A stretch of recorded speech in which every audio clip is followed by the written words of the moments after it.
Om Shanti. Good morning. साकार मुरली 7 मई 2025। बाबा का मीठा मीठा पत्र हम मीठे मीठे बच्चों के मीठे मंथन के लिए। मंथन शुरू करने से पहले सुख के सागर शिव बाबा की सुख भरी किरणों के नीचे बैठ जाते हैं और अनुभव करते हैं कि मैं सुख स्वरूप आत्मा हूँ, सुख के सागर की संतान हूँ। आज की साकार मुरली में बाबा ने दुनिया के एक बहुत बड़े बिलीफ सिस्टम को टच किया है, जो दुनिया की मान्यता है। पहली मान्यता दुनिया की क्या है कि भगवान बहुत ताकतवर है, जिंदा को भी मरे को भी जिंदा कर सकता है।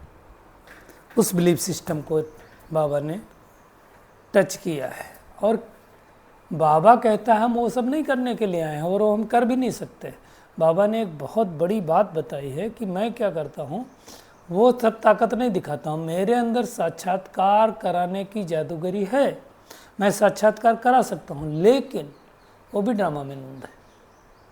देखो भगवान इतना निरहंकारी होकर के बतला रहा है, तो इसकी बात बाबा ने की है, इसको गहराई से हमें देखना पड़ेगा।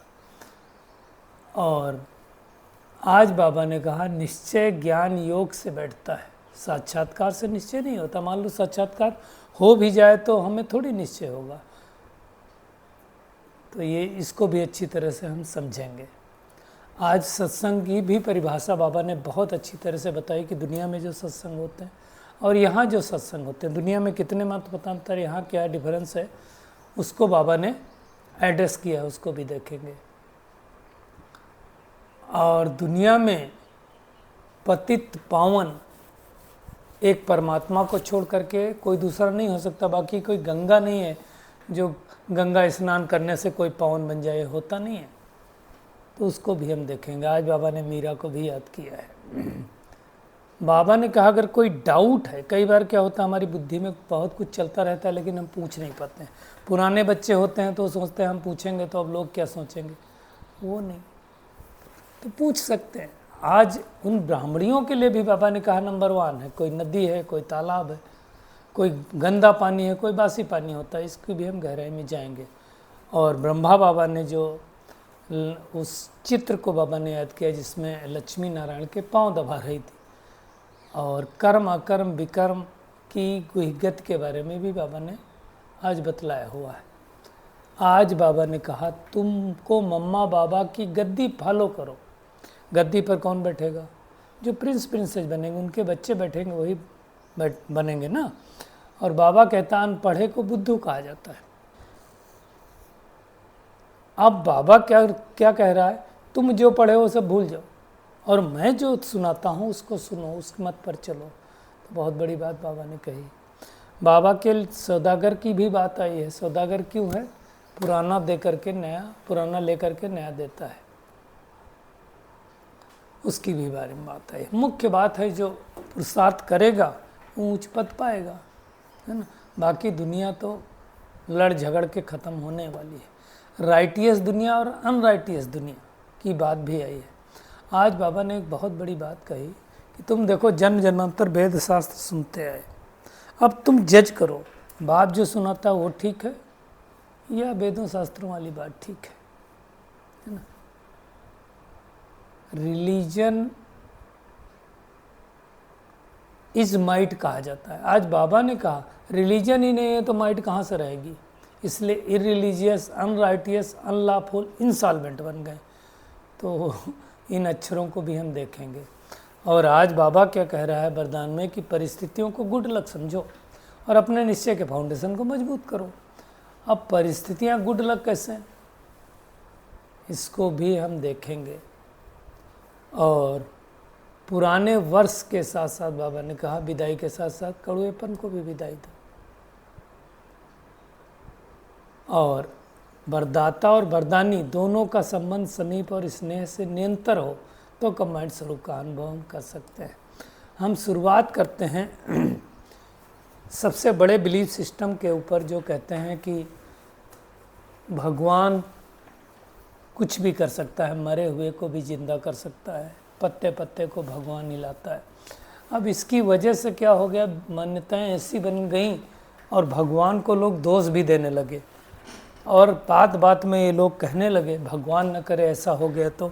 मतलब लोगों ने ये सोच लिया भगवान ही सब करता है, भगवान ही सुख देता है तो भगवान ही दुख देता है। हालांकि कल बाबा ने कहा था अगर भगवान ही सुख दुख देता है तो जब सुख दिया तो खुश होते हो, तो दुख दिया तो रोते क्यों? भगवान ने दिया तो भगवान ने ले लिया। लेकिन ऐसा नहीं होता है। तो ये बहुत बड़ी मान्यता है, खास करके भारत देश में। तो ये बहुत बड़ी मान्यता है कि भगवान बहुत बड़ा ताकतवर है और भगवान क्या करेगा मरे को भी जिंदा में कन्वर्ट कर देगा। भगवान क्या कहता है, इसमें हम जरा सुन लेते हैं। भगवान कहता है मैं भी ड्रामा के बंधन में बांधा हुआ हूँ और हर एक का पार्ट निश्चित है, मेरा पार्ट भी निश्चित है। जैसे आत्मा का पार्ट निश्चित है, प्रकृति का पार्ट निश्चित है, और वैसे ही परमात्मा का भी पार्ट निश्चित है ना। ऐसा नहीं होगा कि मरे हुए को जिंदा कर दे, नहीं, पॉसिबल नहीं है। कोई का शरीर अगर मान लो छूट गया, जैसे कहते हैं कि तो बाबा कहता है, मैं एक बार की बात सुन रहा था कि मम्मा ने जब शरीर छोड़ा, उनको हम सबको पता है शायद कैंसर हुआ था उनको, और शरीर छोड़ने के बाद जब मम्मा बाबा के पास गईं तो कई लोग भी कहते थे कि मम्मा वापस आ जाएं, अभी और रहें थोड़े दिन और पार्ट बजाएं। मम्मा भी ने सोचा कि चलो हम अपना बचा कुचा हुआ कर्मभोग और चुकतू कर लें जिससे हमको जन्म न लेना पड़े। तो कहा जाता है मम्मा ने ट्राई किया, वापस आई आत्मा, लेकिन वो शरीर किसी काम का नहीं बचा था। आप हम सबको पता है, जो लोग थोड़ा साइंस समझते हैं, कि जैसे ही आत्मा शरीर से निकल जाती है और शरीर से निकलने के बाद तुरंत उसके अंदर डिटोरेशन चालू हो जाता है।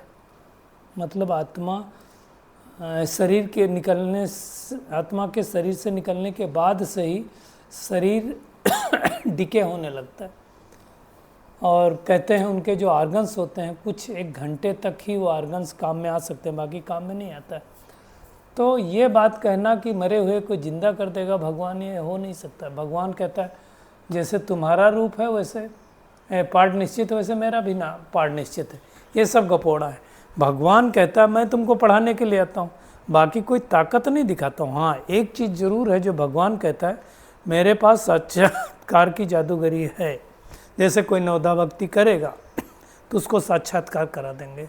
हनुमान का किया तो हनुमान का, काली का किया तो काली का, जिसका करेगा, दुर्गा का करेगा।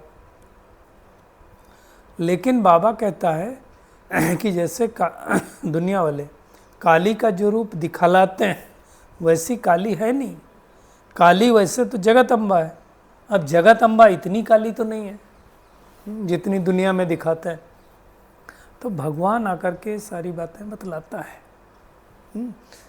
बस एक ही है, भगवान कहता है वो मेरे पास चाबी है, वो मैं नहीं दे सकता हूँ किसी को। कई लोगों का तमन्ना रहता ना कि अगर एक बार मेरे को साक्षात्कार हो जाए तो मैं विश्वास कर लूँ। भगवान कहता है वो ड्रामा में होगा तभी होगा। ऐसा ही किसी की भावना पूरी करने के लिए आज बाबा ने कहा मीरा को भी साक्षात्कार हुआ। अब मीरा को साक्षात्कार होगा तो क्या मीरा सतयुग में जाएगी? नहीं। बाबा कहता है साक्षात्कार भले लेते हैं लेकिन कोई मेरे को नहीं प्राप्त कर सकता। ऐसा नहीं है कि साक्षात्कार हो गया तो भगवान मिल जाएगा, लेकिन ये सत्य है कि साक्षात्कार ड्रामा प्लान अनुसार भगवान कराता है। तो फिर भगवान करता क्या है? भगवान जो है मरे को जिंदा नहीं करता है, पत्ता पत्ता हिलाता नहीं है, तो करता क्या है? तब भगवान कहता है मेरा कर्तव्य है मैं पतित को पावन बनाता हूँ। मतलब जो आत्माएं परमधाम से आती हैं धीरे धीरे धीरे धीरे वो आत्माएं पतित हो जाती हैं। पतित होना मतलब आत्मा की जो प्योरिटी की डिग्री है वो कम होती जाती है। जैसे मान लो कोई कपड़ा हम सवेरे सवेरे पहने और वो सवेरे सवेरे कपड़ा पहन करके धीरे धीरे जब शाम हो जाए तो शाम तक वो कपड़ा गंदा तो होने वाला होगा कि नहीं होगा। अब वो जब कपड़ा गंदा होगा तो फिर क्या करना पड़ेगा? उसको साफ करना पड़ेगा, तब वो वैसा होगा जैसा सुबह सुबह था। तो ऐसे ही आत्मा रूपी कपड़ा 5000 वर्षों में धीरे धीरे धीरे धीरे गंदा होता जाता है। भगवान आकर के क्या करता है, उस गंदे कपड़े को यानी आत्मा को साफ करता है। अब ये कपड़े से थोड़ा डिफरेंट क्यों है, क्योंकि देखिए कपड़ा तो पुराना होकर के फट जाता है, आत्मा फटती नहीं है। आत्मा के ऊपर ये लेयर जमा हो जाती है। इसको अच्छी तरह से समझो, मतलब एक आत्मा है, या आप इसको इस तरह समझ लें कि मान लो हीरे का एक टुकड़ा है, एक हीरा है गोल गोल। अब उस हीरे के ऊपर कई लेयर जमा है, मान लो 1 2 3 4 5 करके ऐसे बहुत सारी लेयर्स जमा है। अब उस लेयर को क्लीन करने के लिए क्या करना पड़ेगा, धीरे धीरे धीरे धीरे धीरे धीरे एक एक लेयर को क्लीन करेगा तो अंदर जो निकलेगा वो हीरा चमकता हुआ ही निकलेगा। ठीक इसी प्रकार से आत्मा है, तो आत्मा के ऊपर पतित पने की ठर जमा हो जाती है, इसलिए उसको पत्थर बोलते हैं। थर जमा हो जाती है और उस थर को भगवान आकर के क्या करता है, उसको क्लीन करता है। लेकिन ये क्लीनिंग कोई गंगा स्नान करने से नहीं हो सकती, कुंभ के मेले में जाने से नहीं हो सकती। हरिद्वार पर जाते हैं लोग, सागर के मेले पर भी जाते हैं, उससे पावन नहीं बनेंगे। ये नदियाँ कोई पतित पावनी नहीं है। वास्तव में देखा जाए तो ज्ञान नदियाँ, जो ज्ञान सागर से परमात्मा से निकली हैं, उनको नदियाँ कहा जाता है। तो बाबा का क्या कहता है, ज्ञान नदियाँ के बजाय ज्ञान गंगाएं हो तो तुम्हारा महत्व है। और तुम कहाँ से निकलते हो, ज्ञान सागर से। इसलिए दुनिया में दिखाते हैं तीर मारा तो गंगा निकली। तीर मारने की बात नहीं, ज्ञान रूपी तीर मारने की बात है। और ये ज्ञान गंगाएं देश देशांतर में जाती है। जैसे वो गंगाएं क्या होती, सब जगह जाती, वैसे इस गंगा की भी बात है। तो ये अच्छी तरह से समझ लेना है। बाकी भगवान ये सब काम नहीं करता है ना। तो भगवान का क्या रोल है, आत्मा का क्या रोल है, अच्छी तरह से समझ लेना है। नहीं तो आज दुनिया में भगवान के नाम पे ही तो लड़ाइयाँ हो रही। भगवान तो कुछ भी कर सकता है, और फिर भगवान के नाम पर हम लोग ना जाने क्या क्या करते रहते हैं, है ना। फिर जब कोई बात ऊपर नीचे हो जाती तो भगवान को दोष भी देते, कहेंगे भगवान ने ऐसा कर दिया, भगवान ने ये कर दिया। अब हम अपने आप को नहीं जानते तो भगवान को क्या जानेंगे। इसलिए बाबा ने कर्म विकर्म अकर्म की कोई गति भी समझाई। भगवान आकर के क्या करता है, हमें श्रेष्ठ कर्म करने की विधि समझाता है कि कैसे हम श्रेष्ठ कर्म करके अपनी प्रारब्ध बना सकते हैं। बाकी भगवान कोई कृपा नहीं करता है हमारे ऊपर। भगवान क्या कहते हैं, कर और पा। कृपा करने की तो कोई बात ही नहीं है ना। तो मेहनत किसको करनी है, हमको करनी है। किसकी मेहनत करनी है, पढ़ाई की, धारणा करने की। तो ये हमको करना है। अब अगर कोई बात समझ में नहीं आती है तो आज बाबा ने कहा कि तुम जा करके ब्राह्मणियों से पूछ लो। तो भगवान क्या करता है, हमको ऐसे कर्म करना सिखला देता है जिससे हम 21 जन्मों के लिए सुखी बन जाते हैं। बाप बन करके जो बाप की शिक्षा है वो देता है, टीचर की शिक्षा देता है, गुरु की शिक्षा देता है। तो वो कर्म श्रेष्ठ कर्म करना सिखलाता है ना। तो और दुनिया में ऐसा कोई सिखला नहीं सकता है। तो वो कर्म आकर के बाबा सिखलाता है। बाकी भगवान आकर के कोई कृपा आशीर्वाद नहीं करता है। ऐसा तो नहीं हो सकता कि आशीर्वाद कर दे और सब कुछ हो जाए। बाबा क्या कह रहा है, देखो बहुत अच्छा सेंटेंस है, मैं पढ़ूंगा। मम्मा बाबा और तुम बच्चे, तुमको तो मम्मा बाबा को फॉलो करना पड़े जो उनकी गद्दी पर बैठो। राजा के बच्चे प्रिंस प्रिंसेस कहलाते हैं ना। तो तुम जानते हो हम भविष्य में प्रिंस प्रिंसेस बनते हैं। ऐसा कोई बाप टीचर गुरु होगा जो तुमको ऐसे कर्म सिखलाए। मतलब तुम सदा काल के लिए सुखी बन जाओ, यही शिव बाबा का बर है। वो आशीर्वाद करते हैं, ये नहीं, यही उनकी कृपा है। मतलब जो पढ़ाई पढ़ाता है, जो टेक्निक समझाता है ऐसा बनने की, यही उनकी कृपा है। तो वो करना है हमको, तो वो हमें चेक करना है। दूसरी बात आज बाबा ने एक और कही कि अनपढ़े को बुद्धू कहा जाता है। कई बार बाबा मुर्डियम कहता है ना, जो पढ़े लिखे नहीं हैं वो ज़्यादा ठीक है, क्योंकि जो पढ़े लिखे हैं उनको भूलना पड़ता है। जैसे जगदीश भाई थे तो उनके बड़े तर्क थे, तो बाबा कहता अभी जो कुछ तुम पढ़े हो सब भूल जाओ और भूल कर बिल्कुल बुद्धू बन जाओ। मैं तुमको जो मत देता हूँ उस पर चलो, तब तुम्हें समझ में आएगा। और चल करके क्या करो, अपना पुराना सब एक्सचेंज कर लो। इसलिए भगवान को सौदागर कहा जाता है ना। नंबर 1 कर्म क्या है जो भगवान आकर के सिखाता है? मन मना भाव। जब मन ही मन हम उसको याद करेंगे तो हमारे अंदर पावर आएगी, ताकत आएगी। अब यह है जो पुरुषार्थ करेगा वो पाएगा, जो नहीं करेगा वो नहीं पाएगा, है ना। अब ये सब बातें भगवान समझाता है, लेकिन अब हमें जज करना है ना। बाबा कहता है जज योर सेल्फ, राइट क्या है रॉन्ग क्या है। देखो ये तो हम सबको पता, सत्युग राइटियस दुनिया है, कलयुग अनराइटियस दुनिया है। माया ही अनराइटियस बनाती है, इसलिए हम इरिलीजियस भी बन पड़े हैं। रिलीजन का मतलब क्या हो गया? कहा जाता है रिलीजन इज माइट, धर्म ही शक्ति है। अब धर्म का मतलब होता है धारणा से, तो धारणा है नहीं तो शक्ति भी नहीं। तो अब क्या बन गए? इरिलीजियस बन गए, है ना। लेकिन उसको कोई मान लो हिंदू है धर्म का है, कोई मुस्लिम धर्म का है दुनिया के हिसाब से, तो वो अगर उसकी जो मान्यता है नहीं मानेगा तो कहेंगे इरिलीजियस है। रिलीजियस उसको नहीं कहा जाता है। जो आत्मा का स्वधर्म भूल जाए वो रिलीजियस है। और आत्मा का धर्म क्या था? शांति। वो हम भूल गए तो हम इरिलीजियस हो गए। तो हमें माया इरिलीजियस बनाती। फिर क्या होता है? अनराइटियस। अनराइटियस कैसे बनते हैं? राइट कर्म ही नहीं करते हैं, राइट सोचते नहीं, राइट बोलते नहीं, राइट करते नहीं, तो अनराइटियस कर्म हो गया। अब आप देखो अनराइटियस कर्म किसको, कितने लोग करते हैं, लेकिन अभी अनराइटियस किसको कहेंगे? इसमें भी कई राय हो जाती हैं कि कौन राइटियस करता है कौन अनराइटियस करता है। ये भी सबको समझने में मुश्किल है ना, क्योंकि सबकी राइट और रॉन्ग की परिभाषा अलग है। जैसे मान लो 3 लोग जा रहे हैं रोड पर, एक चल रहा है 40 किलोमीटर की स्पीड से गाड़ी से, एक चल रहा है 60 किलोमीटर की स्पीड से, एक चल रहा है 80 किलोमीटर की स्पीड से। अब 40 वाला सोच रहा है 60 वाला अनराइटियस है क्योंकि तेज जा रहा है, 80 वाला भी अनराइटियस है। 60 वाला क्या सोच रहा है? 40 वाला अनराइटियस है, इतना स्लो थोड़ी चलना चाहिए था। तो कौन ठीक है कौन नहीं ठीक है उसकी परिभाषा नहीं है। भगवान क्या कहता है वो हमें सुनना है। और फिर अनलॉफुल कोई ला ही नहीं।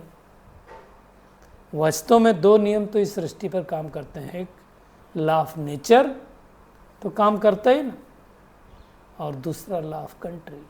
लेकिन हम मानते नहीं किसी को। आज दुनिया में कहाँ लॉ मानते हैं लोग, लॉ ब्रेक कर देते हैं। और तीसरा बाबा ने कहा, चौथा बाबा ने कहा इंसॉल्वेंट हो गए सब, किसी के पास कुछ है ही नहीं, भिखारी बन गए, हाथ फैलाते रहते हैं। तो ये सारी बातें बेहद का भगवान आकर के हमको समझाता है और हमको क्या करता है? रिलीजियस मोस्ट पावरफुल बनाता है। इसलिए कहते हैं देवी देवता धर्म सबसे पावरफुल धर्म है। भगवान आकर के 3 धर्मों की स्थापना करता है, ब्राह्मण, देवता, क्षत्रिय, और वही परमात्मा आकर के मत देता है। इसलिए बाप की मत, टीचर की मत, गुरु की मत, सुनार की मत, धोबी की मत, सारी मतें इस मत में आ जाती हैं जो भगवान मत देता है। तो अभी इस समय हमें भगवान को डायरेक्शन को मानना है और मान करके उसके बतलाए गए रास्ते पर चलना है, तब जा करके ऊंच पद पाएंगे। नहीं तो ऊंच पद पाना इतना आसान नहीं है ना।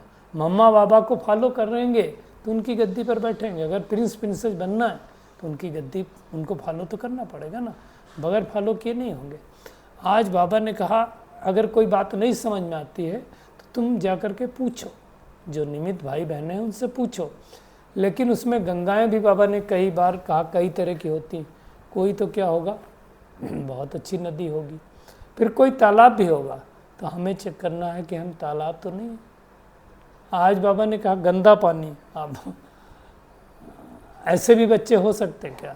तो हम पोखरा हैं, तालाब है, नदी हैं, क्या हैं, वो हमें अपने आप से पूछ करके खुद ही चेकिंग करनी है।